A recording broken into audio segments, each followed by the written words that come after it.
Salam sejahtera Malaysia, denyut nadi suara rakyat bergema di channel ini. Selamat pagi tuan-tuan dan puan-puan yang dihormati sekalian. Apa kabar hari ini?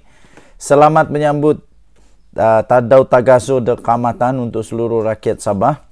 Selamat menyambut Hari Gawai, selamat menyambut pesta menuai, pesta keamatan lah untuk seluruh negeri Sabah.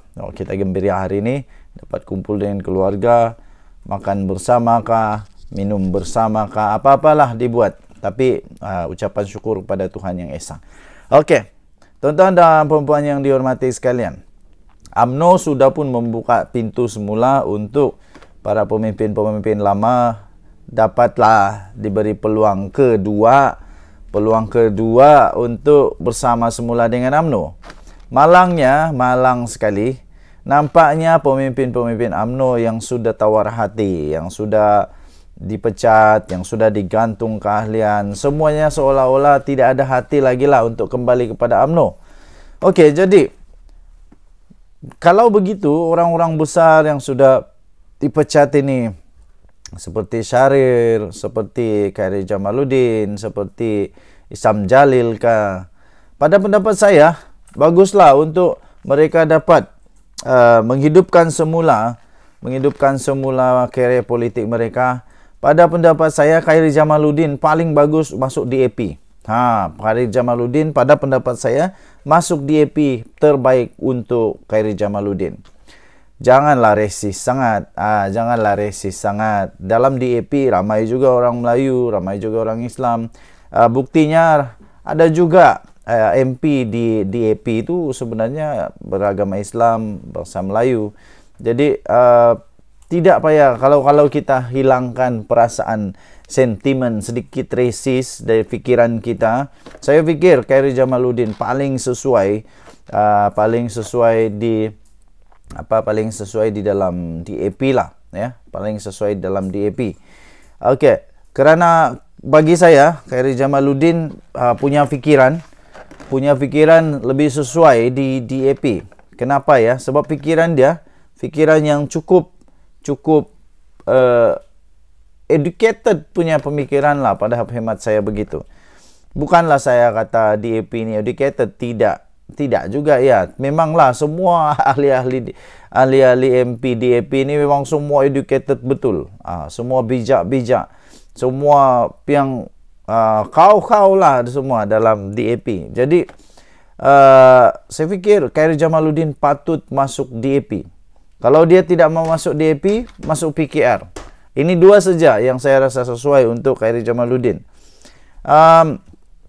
Khairi Jamaluddin tak berapa nak sesuai dengan parti-parti yang lain. Hanya ada dua saja pada pendapat saya, iaitu DAP ataupun PKR. Tapi itu pendapat saya. Bagaimana pendapat anda? Anda fikir Khairi Jamaluddin sepatutnya masuk di mana? Saya fikir dia patut masuk DAP. Okey. Pilihan kedua PKR. Kerana apa dia patut masuk PKR? Kalau pilihan kedua, kerana di dalam PKR ada juga beberapa teman yang ada beberapa orang yang dia boleh jadikan teman dia dalam PKR. Contohnya dia ada Nurul Izzah yang memang hebat. Dia ada juga Rafizi Ramli yang pun hebat. Jadi fikiran Khairi Jamaluddin itu boleh blend di sana dengan baik. Okey, di DAP pun sama. Dengan mudah saya fikir Khairi Jamaluddin boleh blend together easily bersama dengan DAP ataupun dengan PKR. Kalau mau masuk UMNO semula, saya fikir tak payahlah. Tak payahlah masuk UMNO semula. Kerana belum tentu kalau dia masuk UMNO pun, belum tentu lagi dia boleh blend together dengan orang-orang yang sudah lama, sudah berkarat, sudah tua di dalam UMNO. Jadi untuk blend together sekali lagi itu agak susah. Sebab mesti masih ada lagi generasi-generasi penerus yang generasi-generasi lama yang masih lagi melekat di fikiran secara politikal. Khairi Jamaluddin ni tak sesuai lah, apalah, kuat lawan bos lah, apalah, macam begitulah. Untuk dia masuk di PAS langsung tak ngam. Saya fikir Khairi Jamaluddin langsung hendak ngam dengan PAS. Okey, tidak ada gaya untuk Khairi Jamaluddin boleh ngam dengan PAS.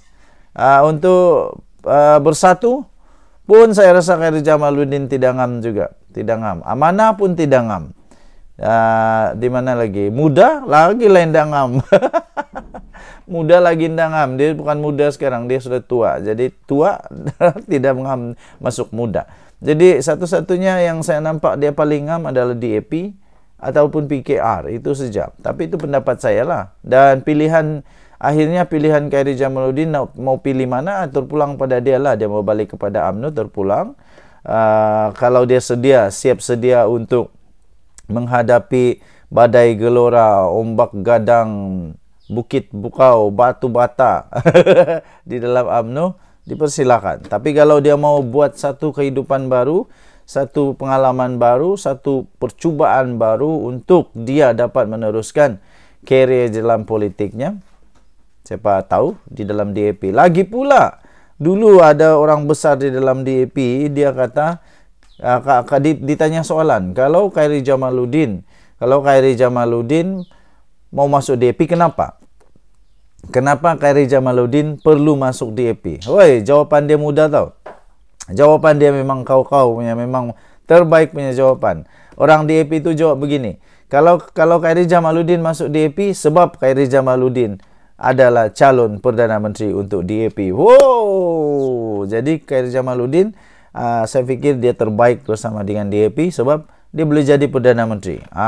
Dia jadi Perdana Menteri yang dinanti-nantikan selama ini oleh seluruh rakyat Malaysia untuk melihat orang muda, pemikiran baru, tidak pemikiran sempit, tidak pemikiran masih terpengaruh dengan orang-orang lama, tidak terpengaruh dengan pemimpin-pemimpin bekas Perdana Menteri yang lalu. Ada pikiran baru untuk memimpin negara Malaysia. Saya pikir Khairi Jamaluddin bagus. Dulu dia pernah dicalonkan, diberikan jolokan the next PM of Malaysia. Dan Khairi Jamaluddin memang penuh dengan pengalaman, ada karisma, bercakap bagus, pengetahuan bagus, cara penyelesaian masalah pun okey. Cuma memanglah ramailah orang tidak suka. Macam mana bagus pun kita, kalau orang tidak suka, tidak juga. Okey, jadi apa pendapat anda? Sila tinggalkan komen sama ada Khairi Jamaluddin perlu sebenarnya masuk parti mana. Anda boleh komen, sila tinggalkan komen. Pada hemat saya itulah, Khairi Jamaluddin patut masuk DAP atau PKR. Okey, parti yang lain bukan tak boleh tapi tak sesuai. Denyut nadi suara rakyat bergema di channel ini. Jangan lupa tekan butang subscribe, like dan share. Malaysia kita punya, cinta Malaysia aku, kita jaga kita. Bye.